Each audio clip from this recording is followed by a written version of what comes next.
ከባሌ እኔ አገባሁት 2017 አግቤ 2 ልጆች አለኝና ከዛ በኋላ 2012 ላይ ከስግደት ወጣና ከዛ በኋላ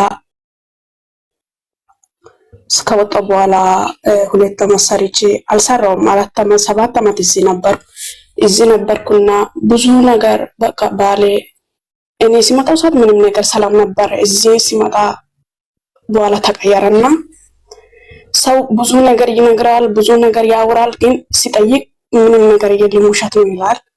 ብዙ ፎቶዎች ምናምን እኔ ላይ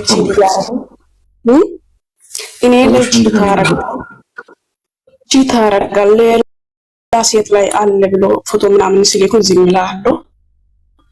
ከዛ በኋላ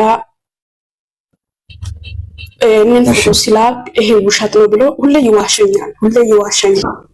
ከዛ በኋላ መጨረሻ ላይ ደግሞ ሰው ሲነግረኝ 5ኛ ዓመት ላይ 5ኛ ዓመት ስግደት ላይ እየሆንኩኝ ሰው ሲነግረኝ ሌላ ወልደዋል ሲሉ ይሄን ሲጠይቅ ውሸት ነው አለ። ከዛ በኋላ ስልክ ዘግቼ በቃ ስልክ ዘጋውና ሌላ ስልክ ልጆች አለ ሴቶች 2 ሴት ልጅ አለና ሴት ልጆቹ እናቴ ጋር ነው ያሉ። ልጆቹንም አያይም፣ ልጆቹንም አይፈልግም። በቃ የላኩት ብር ያበላሻሽ ካጠፋ በኋላ ብር ላክልኝ ይላል ሁሌ። ከዛ በኋላ በቃ ስልክን አጠፋውና መጨረሻ ላይ ስልክ ሲከፍል ሌላ ስልክ ሰደውሎ በቃ እኔ አልፈልግም በቃ አትደውለኝ ሲልም ሌላ ስልክ ላይ ደውሎ በጣም ነው የሚያስጨንቀኝ። እንደዛውንም በጣም ከባድ ነው። እንድትመክረኝ ነው አሁን። ምን አይነት ፎቶ ነው የሚልኩልሽ ሰዎች? እንድትመክረኝ ፈልጋለሁ። እየተቆራረጠ ነው መሰለኝ ድምፁ ይሰማል።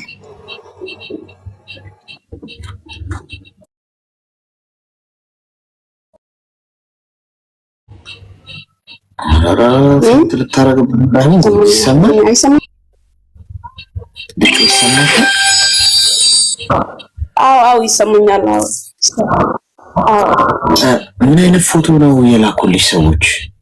የሱ ከሴት ጋር ሆኖ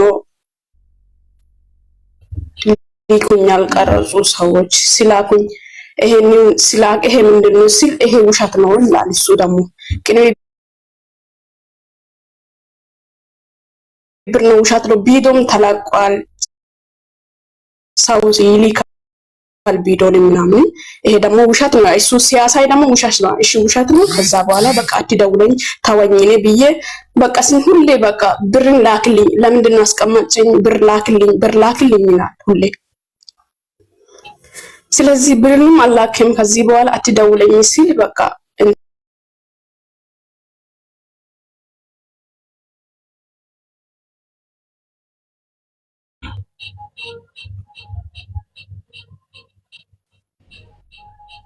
ይሰማል። ሄሎ ኔትወርኳ እንዴት ነው አሁን? መርፌውንስ የምትወጋው ነው?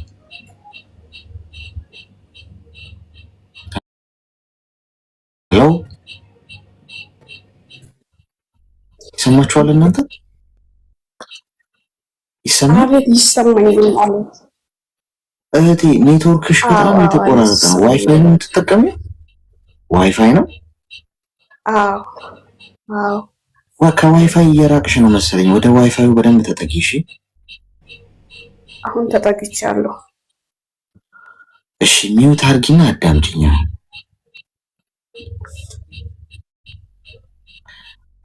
የሚወሰልት የሚማግጥ ለትዳሩም ክብር የሌለው ወደድሽም ጠላሽ ምንም ማሽሞን አያስፈልገውም። ሲንግል ነሽ፣ መጠቀሚያ አይደለሽም። የሰው ልጅ ክብር አለ። ካልፈለገና በትዳሩ ደስተኛ ካልሆነ አንድ ሰው አልፈልግም ብሎ የሚሄድ መብት አለ። አንድ ሰው ግን ሚስቴ እያለ እያጃጃለ በእሷ ላይ እንደፈለገ እየወሰለተ እቃ አይደለሽ። በክብራችሁ እንዳትደረደሩ። ወድ ጾማችሁን ብታድሩ ይሻላችኋል። ገንዘብ ብታጡ ይሻላችሁ። ክብር፣ ሪስፔክት በጣም በጣም ትልቅ ጉዳይ። ሰው ከሚያፈቅራችሁ ቢያከብራችሁ ይሻላችሁ። ገብታችኋል?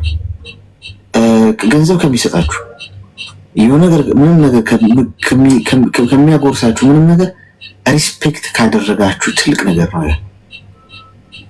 ስለዚህ ዲስሪስፔክት አንቺን እንደ ዕቃ ነው የቆጠረሽ።